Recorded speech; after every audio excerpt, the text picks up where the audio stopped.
Hello there, and welcome to Andre's YouTube video for Friday, um, December 21st, 2012. I know I seem a little bit oddly hesitant and maybe a little bit broken up, but there's kind of a reason for that. As you can see, I'm wearing my Dingley Bell elf hat. It's actually a TD Bank North hat from a couple of years ago, but I put one of my favorite patches on it, Think Peace. And that's a really good message for actually what I have to say today. I have so much to say, but I think that perhaps maybe one YouTube video might be appropriate to solve it and to try to find some root, topic to explain it. And I think I can illustrate this quite well. As many of you know, the events of the last couple of weeks, the end of the world, which obviously hasn't come, obviously isn't coming, the conspiracy theory or whatever, Mayan calendars, the Sandy Hook shootings, which did happen. We can't take that back. And a lot of general discord. It'd be hard to celebrate Christmas this year. And I've tried to give people some positive messages through the tragedies they've experienced, but there's still a lot of tension, I imagine. You can't always take that away either. But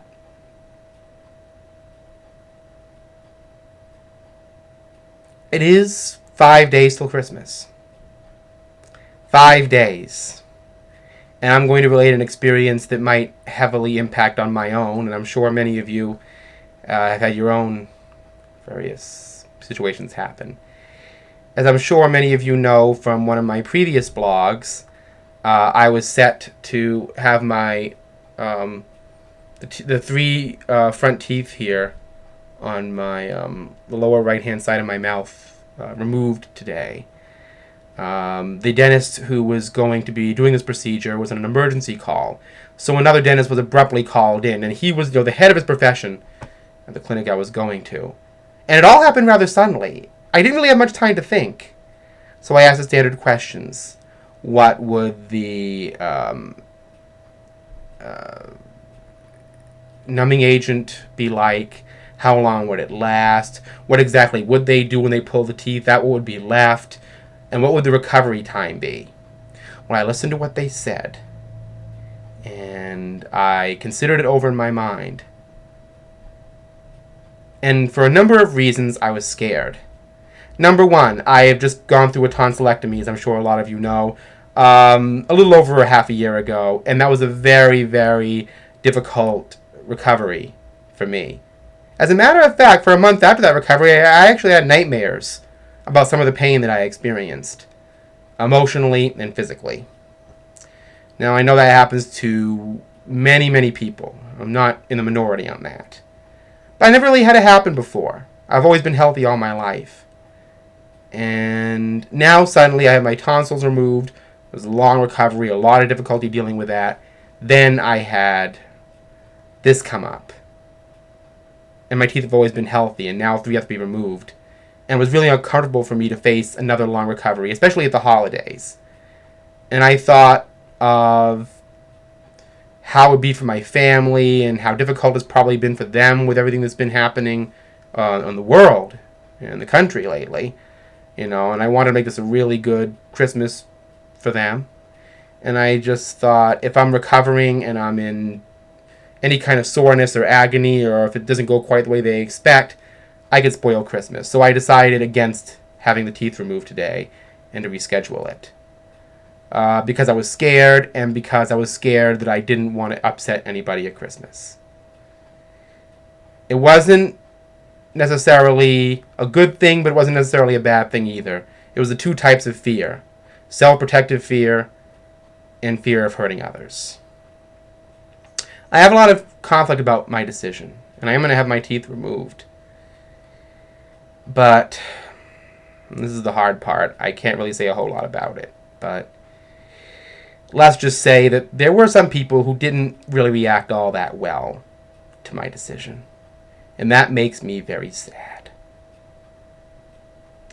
So And the bottom line is it's going to be a little bit hard for me to try to grasp at any joy this Christmas because I don't really feel that my life is going well. And I don't really feel the lives of people around me are going that well either. I think people really are working too much. They don't know how to get out of it. And they're going into more of it. And I think people are too stressed out. I think they're grasping at Christmas this year. And they're desperate to try to celebrate it. And I'm going to tell you. I can't bring you joy this year in my videos. I've already tried. I really don't have the stuff to do anymore. So I'd like to ask you all out there in YouTube a favor, if you watch this video.